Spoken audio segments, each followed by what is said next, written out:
All right. Hey, this is Star, founder of Ginkgo, and I'm going to walk through the process of setting up one of these apps here that you can see in this image.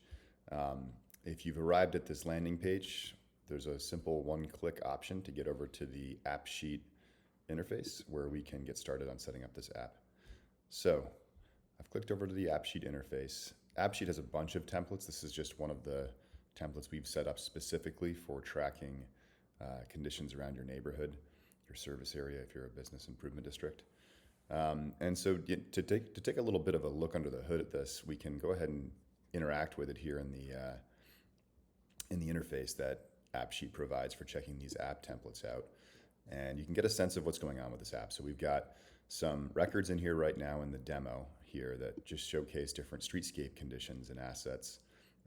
These are all assets here. We've got street lights, we've got tree beds, there's even a storefront asset type. So you can customize all of these things, and I'll get into showing you how to do that once we move on to setting up this app for your own service area. So what I'll do next is jump into the app editor here. What you'll want to do before we do that is make sure you have an AppSheet account. So if you have Gmail or Microsoft 360, you can get access to AppSheet through one of those single sign-on services. And once you've got that account set up, we can jump into copying and customizing this app here and getting it set up for your own team. So I'll jump into that now. If you want to just pause this video and set up your own account on AppSheet, go ahead and do that right now, and then join me again, and we'll get into the app setup here. All right, so I'm going to click on Copy and Customize. That's going to bring up this little dialog box here that gives me some options. You can go ahead and name the app, whatever your business improvement district name is, or anything else that you'd like to name it right now. Or you can always get into this later on once we get into the app editor as well, so you don't need to worry about that right now. I'll just go ahead and make this name, I'll call it Demo Setup. We'll go ahead and copy this app and jump into the editor here.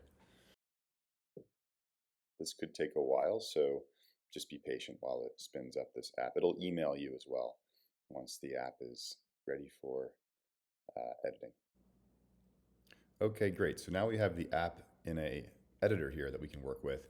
You'll see on the right-hand side, you've got this tool to kind of look at the app as it's going to be previewed, and it'll look just like this if we were to launch this right now. But we'll go ahead and make some changes so that this can be more appropriately set up for wherever you're doing your work. A quick tour here. On the left-hand side, you've got a couple different tools that we'll interact with to customize this app for your use. The first one is the data source. So this is going to just be a table called assets. In my case, like I said, it's stored in a Google Sheet. The second tool down is really where you set up all of the map views, or just the views in general. So that the map view is one of the views that we're looking at right now. We've also got this dashboard view here, which is seen over here in the primary navigation options. There's also a number of little forms and other things you can set up to customize how you want your app to behave and want the experience to be for your app users. So down from there, we've got actions, automations, chat apps, and a number of other things. We're not going to worry about anything beyond just the first two here today with this tutorial. We are also going to look at the security settings here. And in order to use this as a prototype out in the field to actually work with it for collecting data, you're going to need to uncheck this and say, yes, this app is public, and yes, I am authorized to set up an insecure app.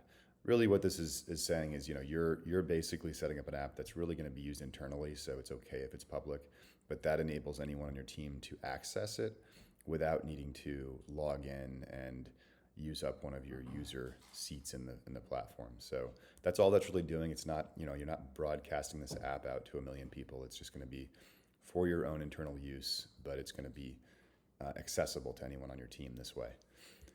So what we can do now is just, save this setting here, and then we can jump back into the data setup for the app and get started on setting up how that's going to be configured for your own use. Now, you'll see when I click on this data tab, we've got this one data source right now. We could add other tables as well, but this is all we need for the sake of this use case. And you'll see all the field names and the types of fields that they are over here in this chart. We've got a number of fields that are going to be visible, and you can see them all kind of in the column here called show. So anything that's checked should be visible when you're interacting with records in your app. There's a number of fields that won't be visible that just kind of are there for back end use, and things like coordinates, map coordinates, et cetera, will be fields like that. The other thing to point out is the category field. Right now, this is set up to include the specific set of categories you see here. These are all very easy to edit. So if you'd like to make a change to the types of assets or conditions that you want to track in your app, feel free to just go in here and change these. They're very easy to change, and that will enable you to get these options in the drop down when you're adding new records. So I'll just X out of this and show you where they are in the drop down here. If I'm going to add a new record in the app like this, I would click on place a pin. So I'd place the pin maybe right here, or if I'm walking around in this Brooklyn Navy Yard area, it would tell me where exactly I am, and I could just put the pin down automatically. But once I've got this located correctly, you can zoom in if you want to.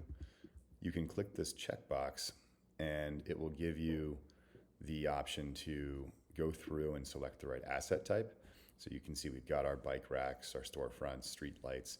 These are all of the category fields that are customizable depending on what you want to track and inventory. You can select one. It'll give you the option to update the status of it. These again are totally customizable if you'd like to change them. That's going to be under the status field here. Description, notes, photos. These are the simple fields we've added to this template, but you can certainly take this further if you'd like as well. I'll just go ahead and cancel out of this. And what we'll do next is go into the data set. I want to go ahead and clear all these records out and make sure that when you're using this, it opens up to an area that's relevant to where your neighborhood service area is. So let's do an example here. Let's open up the data set. That's going to be view data source right here. You'll see this is that Google Sheet that I was talking about. So we've got our map coordinates here for all of the records in the app, randomly assigned IDs for the records in the app as well. And then we've got this field called Ginkgo ID. This is going to be useful for when you want to get more out of your app. For instance, analyzing your records for specific areas around your service area. You can rely on Ginkgo for something like that. And then from there, we've got the status, the subcategories, other tools. There's the photo URLs.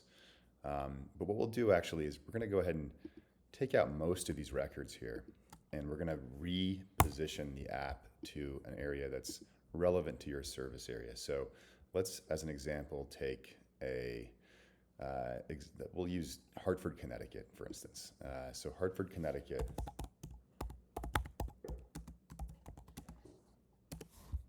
We'll go ahead and grab a map view of Hartford here from Google Maps. And let's just go right into the downtown area. And we'll go ahead and grab a coordinate like for right here. So when I click on this location, you'll see in the navigation, the browser up here, that you have this coordinate here. So there's 41 by -72. We're going to be able to use that as the long lat now in our app, and I can just go ahead and take this, drop it in there. Oops, hold on. Copy it first, then go back here and drop it in. And this will now update the location of that tree bed that we had in the app to this spot in Hartford.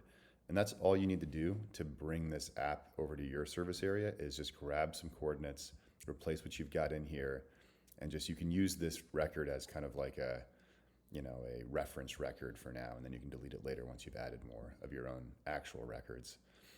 So I'll go back into the app, and all I have to do is hit this little refresh button here, in the upper right corner. And you'll see the data will all refresh.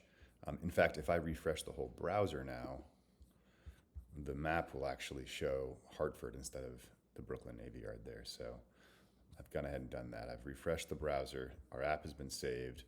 And now you can see we're looking at downtown Hartford instead of that area of Brooklyn. So that's pretty handy. It gets us to the kind of area of the map we want to work with. And you can, from there, just go ahead and place some other records. Maybe you know where these trees may be. Or if you want, you can just turn on the satellite view here and maybe add a tree that way, just to kind of get a few things in here as demonstrations. So I'll add on the tree bed. We'll say it's right here. It's operational. And then there you go. You can see it showing up right there on the map. And this is going to carry over to our dashboard, of course, too. So we've got 2 records now, these tree beds, etc.